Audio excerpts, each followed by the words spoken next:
I was staring at the screen, the hum of the hospital lights buzzing softly above me. My fingers froze over the keyboard. I couldn't breathe. There it was, a report that shouldn't even exist. Wrong numbers. Changed names. Patients marked as discharged when they weren't even alive. My heart was pounding so hard I could hear it echo in my ears. This was my hospital. My team. How long had this been happening? And if I spoke up, would anyone believe me? I used to love my job. I became a doctor because I wanted to save people, like the nurse who once saved my mom's life when I was little. Every late night, every long shift, I told myself it was worth it. But lately, something had changed. Exhaustion. Guilt. Doubt. I missed family dinners, my daughter's school play. Still, I kept telling myself, this is what good doctors do. I never imagined the place I trusted most, my own hospital, could betray that trust. It started small. One missing report. A patient's file I had signed just the night before, gone. When I asked the records team, they said it never existed. That didn't make sense. Then another file disappeared. This time, the patient's name had been replaced with a fake one. My chest tightened. Was this a mistake, or something worse? That's when I knew something inside this hospital was seriously wrong.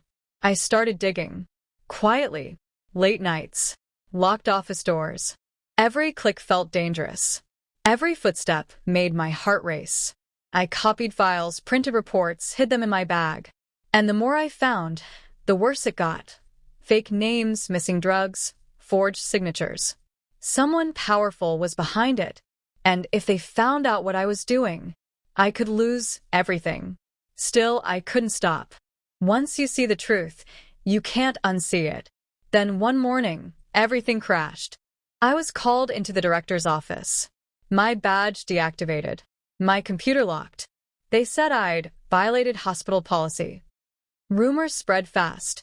Coworkers stopped talking to me. Friends I trusted wouldn't even look me in the eye. I tried to explain, to show the proof, but no one wanted to listen.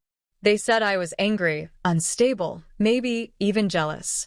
That night, I went home feeling completely alone. The place I gave my life to had turned me into the enemy. I was sitting there, staring at the ceiling, when a memory hit me. A little boy I had saved years ago, his mother hugging me so tight, tears in her eyes. I had promised her I'd always fight for my patients. That memory burned inside me. I realized fear wasn't my enemy, silence was. If I stayed quiet, more people would suffer. Something inside me shifted. I wasn't a victim anymore. I was going to expose the truth, no matter the cost. The hospital board called a meeting, but this time I had all the proof. Files, photos, patient records, every lie, every cover-up laid bare. I spoke slowly, clearly. My voice shook, but it was strong. This isn't just about numbers or policy. These are people's lives. The director went pale. Other board members whispered, shocked. The truth was unstoppable. By the end, the villain's arrogance crumbled. Doctors and nurses who had stayed silent nodded. Some even apologized. Justice wasn't perfect, but it was real. Weeks later, I returned to the hospital, not as a silent worker, but as a voice for change. Policies were rewritten. Patient safety became the priority. Some relationships were broken forever, but others grew stronger. I finally felt peace, knowing I did the right thing, even when it was hard. And every time I walk the halls, I remember why I became a doctor. To protect life, no matter what. Courage isn't the absence of fear, it's speaking the truth when it matters most. If you see wrong, don't stay silent.